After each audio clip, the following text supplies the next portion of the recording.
You don't just end up with emotionally unavailable people. You're drawn to them in ways you don't even realize. You feel the spark instantly, but something always feels off. You try harder, give more, wait longer, and still feel alone. And somehow, no matter who you meet, it keeps happening. It's happening. It's not just coincidence. This isn't random. It's not that all the right people are unavailable. It's not that you're simply unlucky in relationships. There's usually a pattern. And patterns don't appear out of nowhere. Attraction isn't only about logic or who seems like a good match on paper. It's emotional. It's influenced by what feels familiar. It's shaped by your past experiences, your beliefs about relationships, and how you see yourself. So when you meet someone who feels exciting but also a bit distant, unpredictable but interesting, your brain doesn't automatically see it as a problem. It recognizes something familiar. And familiar can feel right, even when it's not actually good for you. That's why you might meet someone who is kind, steady, and emotionally present, and still not feel that same spark. Not because they lack something, but because your system isn't used to that level of stability. So naturally, you're drawn back to what feels intense. What feels uncertain? What feels like something you need to work toward? This isn't about blaming yourself. It's about becoming aware of what's happening beneath the surface, so you can start making different choices moving forward. Reason number 1.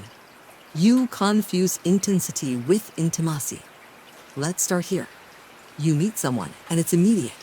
Strong chemistry, deep conversations, late night texts. It feels like something real. But intensity is not intimacy. Intensity is fast. It's emotional. It's consuming.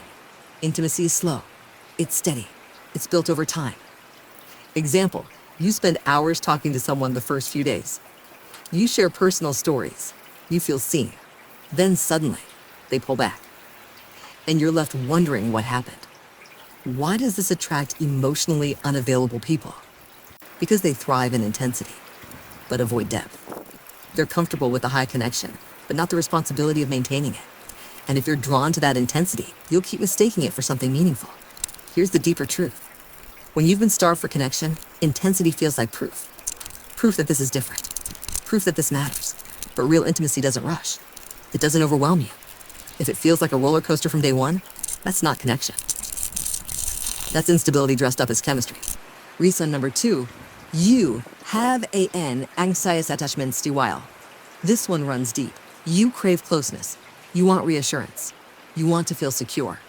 But instead of attracting someone who can meet you there, you often end up with someone who pulls away. And that creates a cycle. They distance. You lean in. They go quiet. You overthink. They come back. You feel relief. Example, you notice they haven't texted all day, and your mind starts racing. Did I do something wrong? Are they losing interest? So you reach out, even though you told yourself you wouldn't? Why does this attract emotionally unavailable people? Because your energy matches. They avoid. You pursue. And that dynamic feeds itself. For them, it feels comfortable because they don't have to fully show up. For you, it feels familiar because you're used to working for closeness. But here's the part that hits. You don't just want love. You want reassurance that you're not being abandoned. And emotionally unavailable people trigger that fear over and over again. It's not that you're too much. You just haven't been met by someone who knows how to stay. Reason number 3. You believe love has to be earned.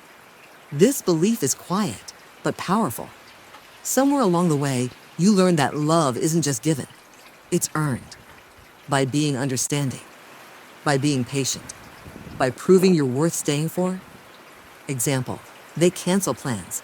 And instead of feeling upset, you say, it's okay, I get it. Even when it's not okay. Even when it hurts. Why does this attract emotionally unavailable people? Because they benefit from it. They get your effort, your care, your flexibility without having to fully commit. And you keep giving, hoping that eventually they'll choose you. Here's the emotional insight.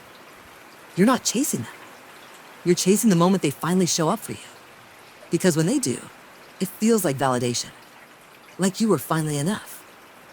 But love isn't supposed to feel like a reward you win after proving yourself. You don't have to earn consistency. You don't have to earn respect. If someone only values you after you've worked for it, that's not love. That's a transaction. Reason number 4. You afraid of real vulnerability. This one might surprise you because on the surface, you feel open. You share. You connect. You let people in. But emotional availability isn't just about sharing. It's about being fully seen and staying. And that's scary. Example, you talk about your past, your struggles, your feelings. But when it comes to saying, I need consistency, or this doesn't feel good for me, you hesitate. Why does this attract emotionally unavailable people? Because they don't require real vulnerability from you. They keep things just out of reach, so you can stay in the almost space, where you don't have to fully risk being rejected. Here's the truth. Being with someone unavailable can feel safer than being with someone who is. Because if it doesn't work out, you can tell yourself, well, they weren't capable anyway. But with someone who is emotionally available, now it's real. Now you have to show up, speak up, be honest. And that kind of vulnerability can feel terrifying if you've been hurt before. So without realizing it, you choose situations where you don't have to go all in. Reason number 5. You grew up with emotional unavailability.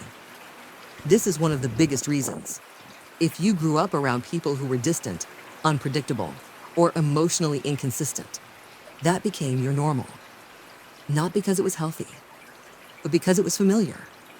Example, maybe one parent was loving sometimes, but distant other times. So you learn to read moods, to adjust, to earn attention. Why does this attract emotionally unavailable people? Because your system recognizes it. It feels like home, even if it hurts. And when something feels familiar, your brain assumes it's safe.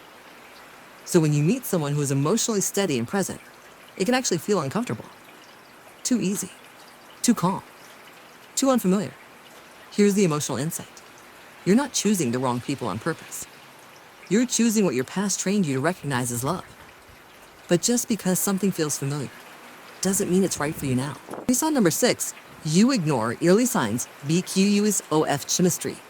Chemistry is powerful. It pulls you in fast. It makes everything feel exciting. It creates a sense of connection before there's real substance. And because of that, you overlook things. Example, they tell you early on they're not ready for anything serious. But you think, that's okay. Let's just see what happens. Why does this attract emotionally unavailable people? Because you're signaling that you'll stay, even when they've been clear. You're prioritizing how it feels over what's actually happening. And they know they don't have to change. Here's the hard truth. People show you who they are early. Not perfectly, but clearly enough. And when you ignore those signs, you're not giving them a chance to be different. You're giving yourself a reason to stay. The emotional insight. You're hoping the connection will grow into something more. But chemistry doesn't create commitment. It just makes it harder to walk away. If you're starting to see your own patterns in this, take a breath. This isn't about judging yourself. It's about understanding what's been happening so you can finally change it. And if you want more conversations like this, real, honest, and actually helpful, make sure you subscribe. Because this is where things start to shift. The pattern you don't see. Here's the pattern. You meet someone who feels excited. They're a little distant, a little hard to read. You invest more to feel closer. They give just enough to keep you there. And you stay hoping it turns into something real. But it doesn't. Not because you didn't try hard enough, but because the dynamic was never balanced to begin with. You're chasing closeness. They're avoiding it. And that gap never closes. Cho break the CYCLE. 3 Unavailable steps. So how do you change this? Not just in theory, but in real life. 1. Slow everything down. Chemistry makes you want to rush. Don't. Take your time. Watch how they show up over weeks, not days. Consistency reveals more than intensity ever will. 2. Start choosing based on behavior, not feelings. Feelings can be misleading. They can pull you toward what's familiar, not what's healthy. So ask yourself, how do they actually treat me? That answer matters more than how you feel around them. 3. Raise your standards and hold them. Not in a rigid way, but in a clear way. If someone says they're not ready, believe them. If someone is inconsistent, notice it. And most importantly, don't stay hoping it will change. Because the moment you stop accepting less, everything shifts. Clue sharing. If this has been your pattern, it doesn't mean you're broken. It means you've been operating from experiences and beliefs that made sense at the time. But now, you get to choose differently. You get to notice what you've been ignoring. You get to walk away sooner. You get to expect more. And most importantly, you get to stop chasing people who can't meet you. In the next video, we're going deeper into something powerful. Why trauma bonds feel like love, and why they're so hard to break. If you've ever felt stuck on someone who wasn't good for you, you're going to want to see that.